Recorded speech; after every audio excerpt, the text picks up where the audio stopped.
We're going to go through Galatians chapter 6. Today we're trying to understand the thoughts that are in the chapter.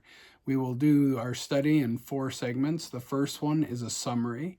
In the summary, you're going to read through the entire chapter, every single paragraph. You're going to make one sentence using only words from the book that you're reading.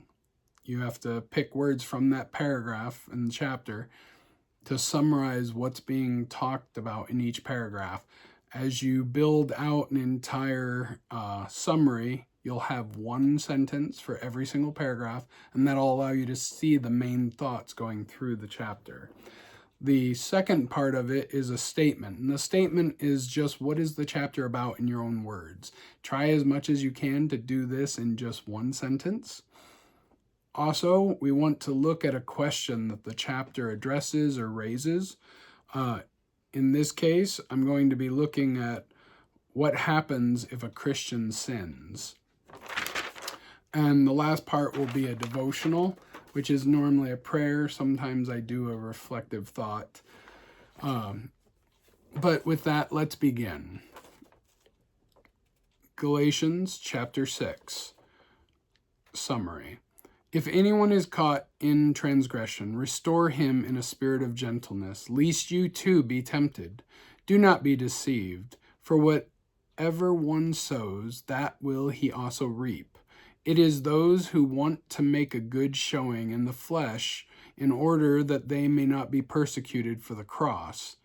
But I boast in the cross of Christ, by which the world has been crucified to me, and I to the world. Christ be with you, and Christ be with your spirit. And that's my summary. As you can see, jumping from one paragraph to the next, sometimes it's a little choppy, but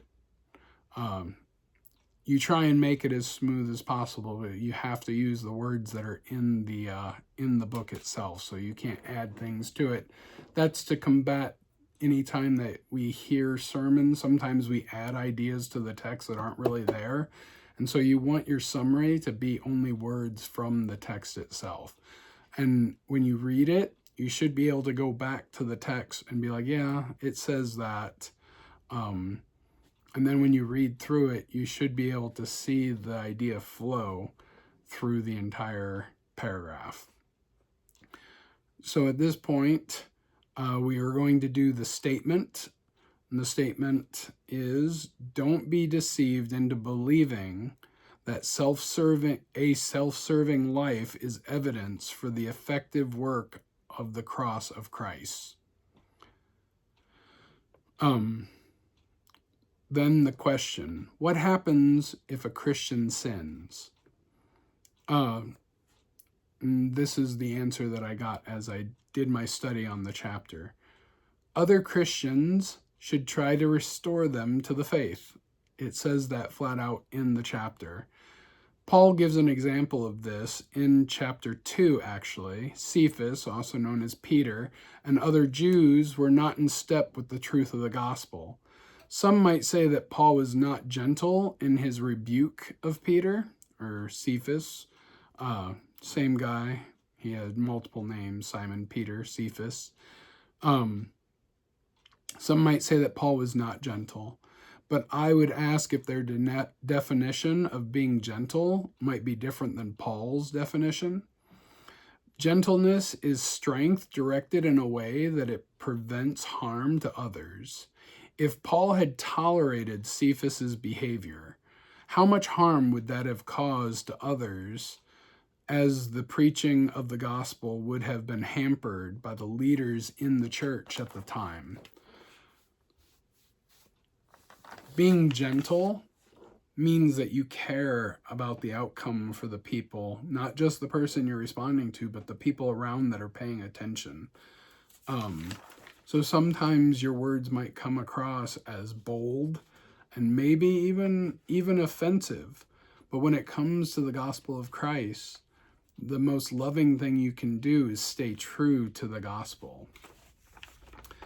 So with that devotional, Lord, I ask for strength to stand firm in the faith.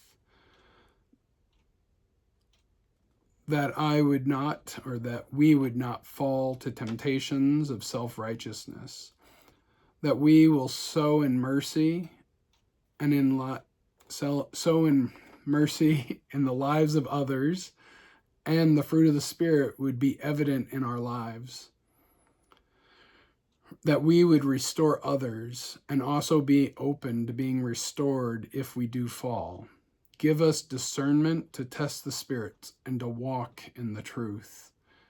I pray that you are blessed and you would continue to grow in his truth.